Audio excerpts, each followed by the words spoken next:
শুনলাম আপনার ছেলের রেজাল্ট খারাপ হয়েছে, শুনেছি। আপনার খারাপ লাগাটা স্বাভাবিক, যদিও মানে এতটা জঘন্য রেজাল্ট হয়েছে। মানে আমি যখন আপনার ছেলের রেজাল্ট শুনি আমারও চোখে জল এসে গেছিল, এত হেসেছি।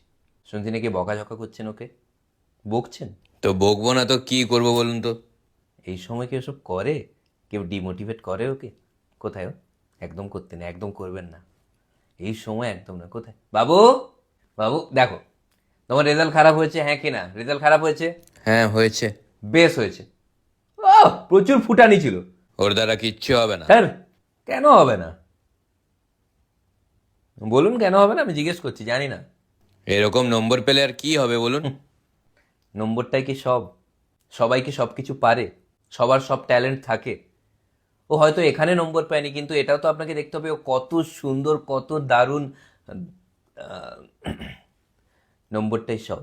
দেখুন, একটা কথা আপনি মানেন কি না জানি না, যাই হয় ভালোর জন্য, এটা কিন্তু আমিও মানি না, কিন্তু তাও বকাঝকা করা উচিত নয়। পারলে ঝকা বকা করুন।